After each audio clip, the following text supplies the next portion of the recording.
Babra police સ્ટેશનમાં FIR number 308/2025 under BNS અને POCSO હેઠળ રજીસ્ટર કરવામાં આવેલી છે, જેનામાં જે ગુનાની ટૂંક વિગતમાં ભોગ બનનાર તથા ફરિયાદી છે તેમના જણાવ્યા અનુસાર જે આરોપી છે તે પોતે પોલીસમાં નોકરી કરે છે અને ફરિયાદી અને ભોગ બનનારને તેના મમ્મીને હેરાન કરવાની ધમકી આપી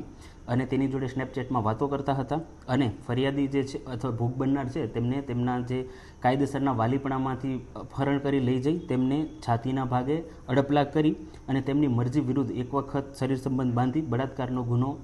કરેલો છે. એની સિવાય જે બીજો કેસ છે એનામાં અમરેલી સિટીમાં FIR નંબર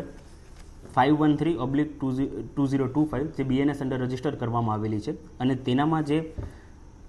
ગુનાની ટૂંક વિગત એવી રીતના છે કે જે ફરિયાદીના જણાવ્યા અનુસાર જે આરોપી છે એ પોલીસમાં હોય છે અને જે ફરિયાદી છે એની જોડે 1 વર્ષથી ઇન્સ્ટાગ્રામમાં વાતચીત કરતા હતા અને એને લગ્ન કરવાની પ્રોમિસ આપેલી હતી, પરંતુ એ લગ્ન કરવાની લાલચ આપી એની જોડે અવારનવાર શરીર સંબંધ બાંધેલું હતું અને એક વખત એને લાફો મારી અને જે ગુનો કર્યો છે એ ગુનો રજીસ્ટર કરવામાં આવેલું છે. હાલમાં આ જે બંને પોલીસ કર્મીઓ છે એમને સસ્પેન્ડ કરવામાં આવેલા છે. બંને આરોપીઓ છે એ હાલમાં અત્યારના ફરાર છે. એમની પકડ કરવા માટે 3 અલગ અલગ ટીમોની રચના કરવામાં આવેલી છે. હ્યુમન અને ટેકનિકલ દરેક ફ્રન્ટ ઉપર કામગીરી ચાલુ છે અને જલ્દીથી એમની ધરપકડ કરવામાં આવશે.